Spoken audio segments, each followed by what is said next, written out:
Hello students, welcome to magnet brains. मैं हूं Priyanka ma'am and मैं आपको पढ़ाती हूं क्लास 12th का बिजनेस स्टडीज़।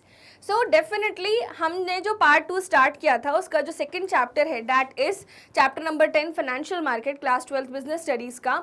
इसके हमने पूरे चैप्टर एंड करने के बाद very short answer type questions तो कर लिए हैं and now is the time for short answer type questions. So आप सभी का वेलकम है मैग्नेट ब्रेन्स के इस अमेजिंग प्लेटफॉर्म पर स्टूडेंट्स, जहाँ पर हम आपको एजुकेशन प्रोवाइड करते हैं from KG to class 12th, complete high quality 100% free education of all the classes. And students, ये सिर्फ और सिर्फ इंग्लिश मीडियम स्टूडेंट्स के लिए है चैनल, जहाँ पे हम CBSE बोर्ड को कवर करते हैं। And we have one more channel, don't worry, not only for English medium, yes we provide classes for Hindi medium students too. And उनके लिए एक सेपरेट चैनल हमने बनाया हुआ है that is the magnet brains Hindi medium channel, जहाँ पर हम 6 to 12 तक की एजुकेशन प्रोवाइड करते हैं for Delhi board, UP board, Bihar board, MP board and Rajasthan board. E notes and e books भी आपको मिलते हैं जिसकी लिंक डिस्क्रिप्शन बॉक्स में we have already provided, and students we provide you fully organized complete courses along with daily practice problems. So let's start our today's topic, that is the sub type of questions, that is short answer type questions, जिसमें हम 7 questions cover करेंगे and I hope कि आपको इन questions पर grip बनती जा रही है। Now you know what matters in business studies. The business studies is all about the art of answer writing. The way you present your answer in front of, in your copy, in your exam copy is all that matters. अगर आपकी copy में general answers हैं तो आपको marks नहीं मिलेंगे, but वहीं अगर आपकी कॉपी में बुकिश आंसर्स हैं और आपने बुलेट पॉइंट्स को बहुत ध्यान रखा हुआ है एंड उसके बाद कीवर्ड्स आप यूज़ करते हो while framing your answers, you make your flow charts, you give a proper presentation, suppose difference between है तो अगर आप टेबल बनाते हो, these all things matter. 20 marks तो प्रोजेक्ट के हैं, बस 80 मार्क्स जो हैं, बट 80 मार्क्स जो है वो हमारे हाथ में है। सो क्यों ना उन 80 मार्क्स को 80 ऑन 80 के टारगेट तक लाया जाए। मान लीजिए अगर आपके 80 में से 40 आते हैं एंड 20 में से 15 आते हैं, you will have a very low score in business studies. Business studies एक ऐसा कॉन्सेप्चुअल सब्जेक्ट है जिसको आप अच्छे से अगर पढ़ें तो डेफिनेटली आपके बहुत अच्छे मार्क्स आ सकते हैं स्टूडेंट्स। सो आपको हमेशा एक बात याद रखनी है कि जब भी मैं आंसर्स फ्रेम करूँगा या करूँगी, I have to have a grip over keywords, key notes, key lines, bullet points. If I am unable to recall bullet points, मैं फ्लैश कार्ड्स बनाऊंगी, मैं बार बार रिवाइज करूंगा। You have to say this to yourself and रात में सोने से पहले give just 15 minutes to these bullet points. Definitely you will store them in your permanent memory. Temporary memory से परमानेंट मेमोरी में स्टोर करने का एक ही तरीका होता है, multiple revisions, and this will surely help you. So students, let's start our today's session where we will be covering 7 questions of short answer type questions of this chapter. I repeat again, this chapter is financial market, chapter number 10, class 12th business studies. Let's proceed. First question आपको provided है, what are the functions of financial market. Financial market के क्या functions हैं? अब financial market के तो हमने बहुत सारे फंक्शंस पढ़े हुए हैं, but we have to be limited क्योंकि ये शॉर्ट आंसर टाइप क्वेश्चंस हैं। So financial market act as source of savings for people, it act as source of saving for people which is profitable. The money will be utilized for some other purpose as one person's saving will become the capital of another. Okay, so ये जो savings हैं किसी एक की, वो कैसे utilize होंगी? It will become capital for the businesses. Money can multiply as it is being invested without being kept idle, है ना? तो instead of keeping money in your locker, save it and invest it into the capital market so that businesses उस पैसे का फायदा उठा के leaps and bounds grow कर सकेंगे ताकि आपका भी मनी मल्टीप्लाई हो पाए। So this is the first function of financial market, जिसमें कि मनी जो है यानी सेवर्स जो हैं यानी सरप्लस यूनिट्स जो है वो अपना पैसा निवेश करते हैं ताकि वो अपनी मनी को मल्टीप्लाई कर सके। एंड वो जो पैसा निवेश करते हैं बिजनेस हाउसेस में via depository participant stock exchanges brokers, so वो जो पैसा निवेश होता है वो बिजनेसेस को ग्रो करने में हेल्प करता है। Okay, it is helpful in determining the price of securities with the forces of demand and supply. Demand और सप्लाई की वजह से फाइनेंशियल मार्केट में हम सिक्योरिटीज किस प्राइस की रखनी है, किस प्राइस पे बेचनी है, वो भी हम डिटरमाइन कर सकते हैं। It helps helps investor to get a proper prices for their savings and investments. Now it provides liquidity in the financial market. मान लो आपको कैश की जरूरत है, आप अपनी सिक्योरिटीज बेच सकते हो, तो लिक्विडिटी मतलब generation of cash very easily. So it provides liquidity in the financial markets to the buyers and sellers of the securities. Investor can safely invest their money and can convert investment into money whenever it is deemed necessary. Whenever they need money, they can convert their securities into cash, okay, as per the requirements of the investor. Now financial market make it easier for the people to invest without the need to spend time and money. All the necessary information required for buying and selling is present in the financial market, so there is no requirement to spend money to gain knowledge on resources and it reduces the transaction cost. क्योंकि सब कुछ online है तो एक investor अच्छे से पढ़ के और चीज़ों में इन्वेस्ट कर सकता है. Now we will proceed to question number 2. Yes, definitely don't worry, I'll make you learn question number 1 as well.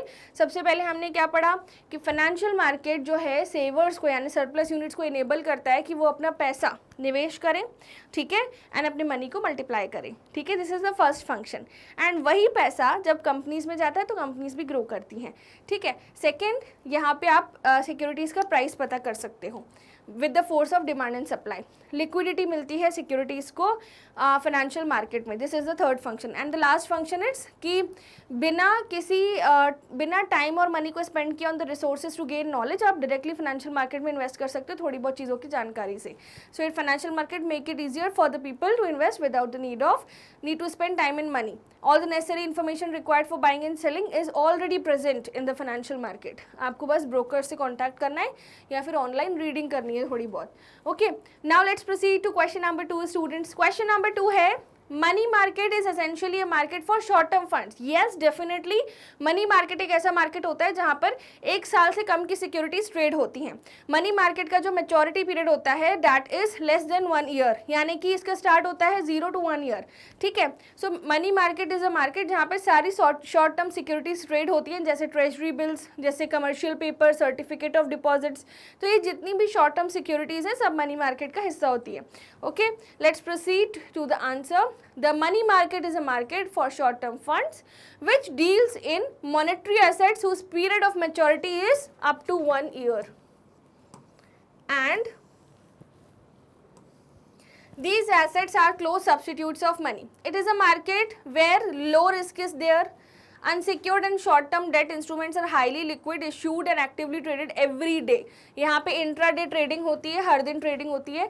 It enables the raising of short-term funds for earning returns. The major participants in money market are the Reserve Bank of India, commercial bank, NBFCs, state government, large corporate houses and mutual funds. तो ये सब लोग हैं जो money market के participants हैं, ठीक है. Majorly these are the people who issue securities and others buy it. Okay, the maturity period is 0 to 1 year. Okay students, I hope you understand and you are able to recall what is money market. Let's proceed to the next question, that is question number 3.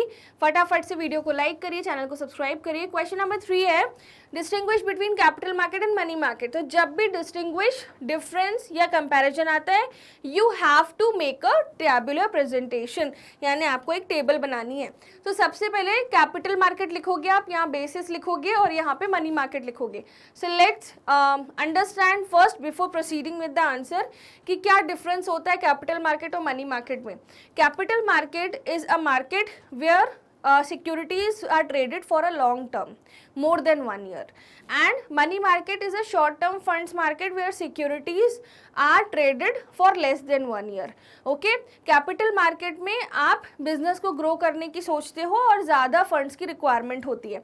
Money market में short term funds हैं and वहाँ पर कम funds की requirement होती है. Capital market में usually हमारे दो मार्केट होते हैं, primary and secondary, and secondary is mostly the major part of the capital market. Primary को न्यू इशूज़ बोलते हैं एंड सेकेंडरी को हम ऑलरेडी इशूड सिक्योरिटीज़ का मार्केट बोलते हैं.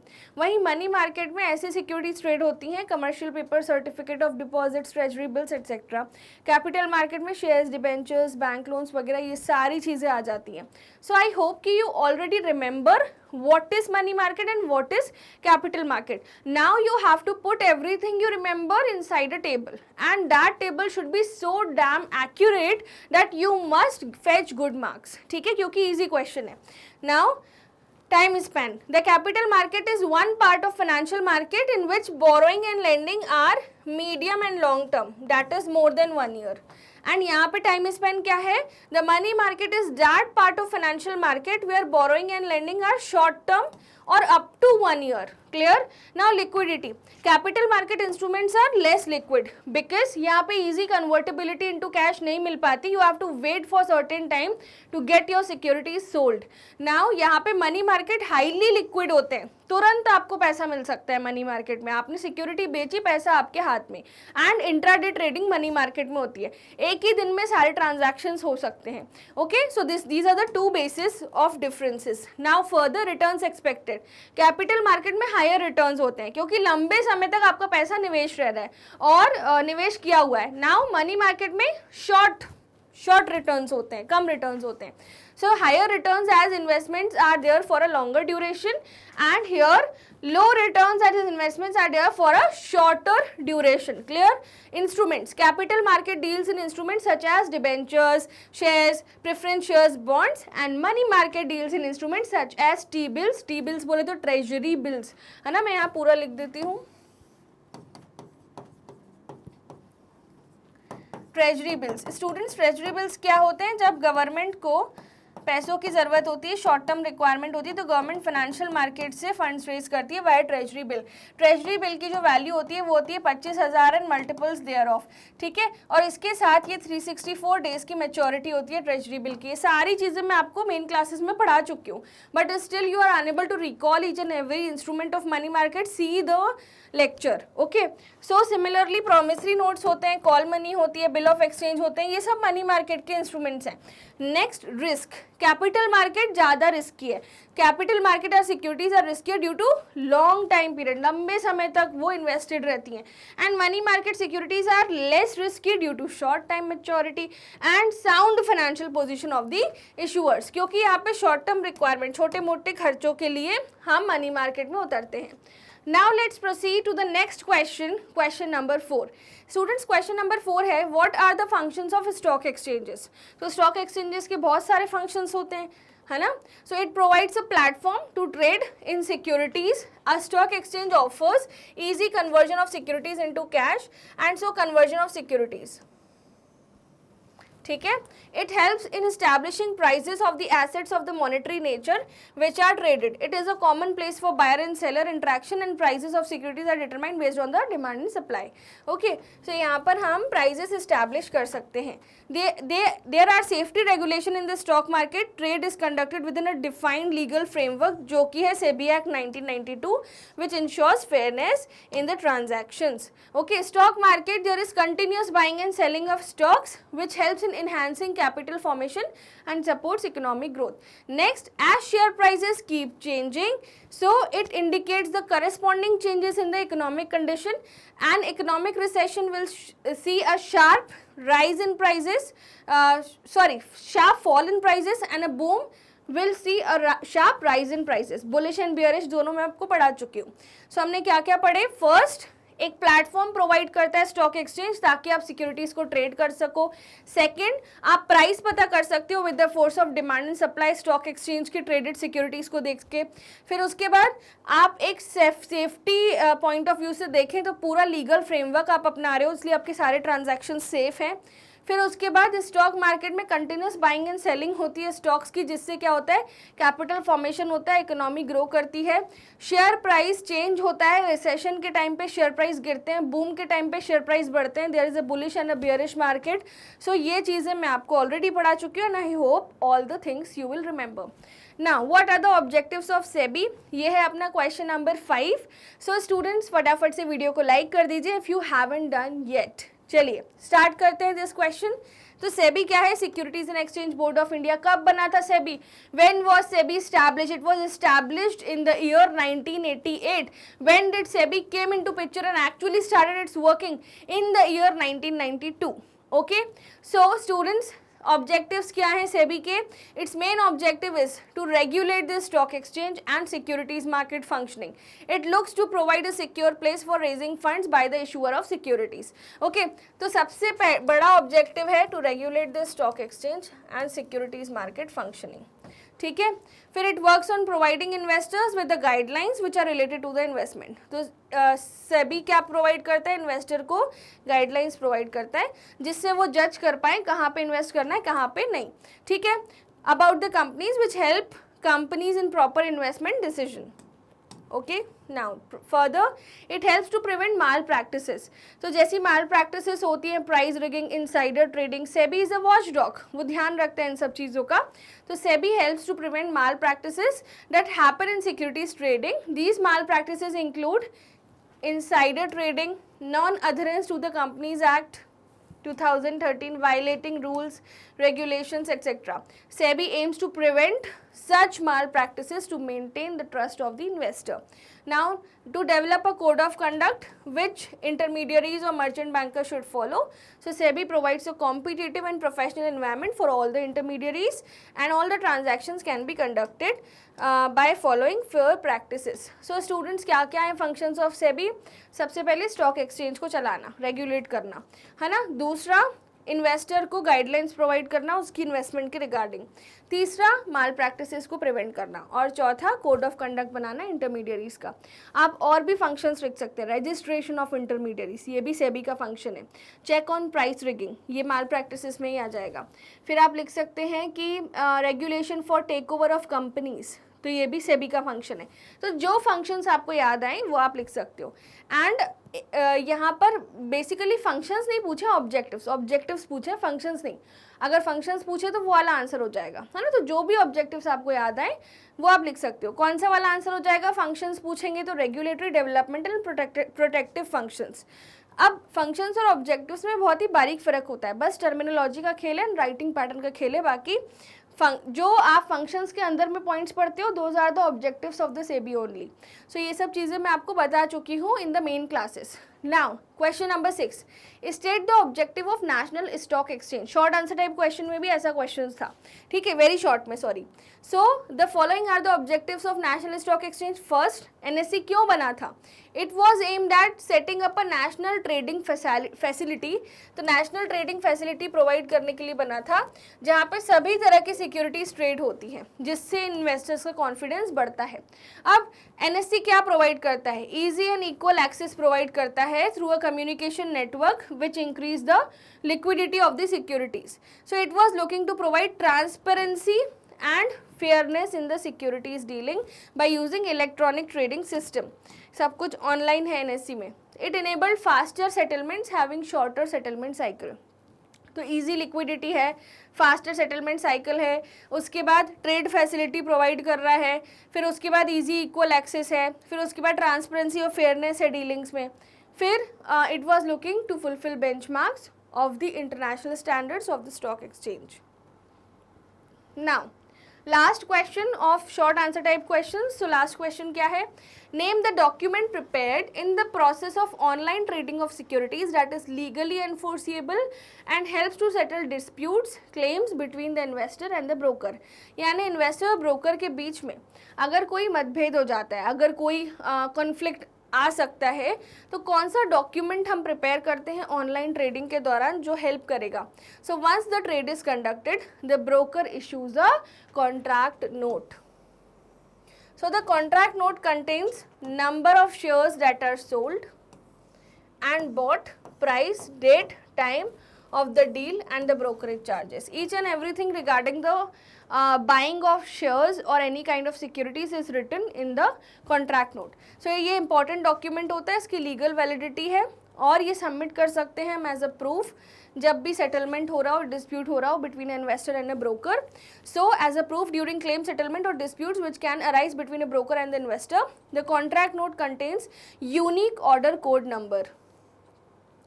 जैसे डायरेक्टर्स का नंबर होता है, डायरेक्टर आइडेंटिफिकेशन नंबर, हमारा आधार कार्ड होता है, हमारा फ़ोन नंबर होता है, वैसे इनका भी कॉन्ट्रैक्ट नोट का एक यूनिक नंबर होता है जो आइडेंटिफाई करेगा अबाउट द पर्टिकुलर सेलिंग और बाइंग.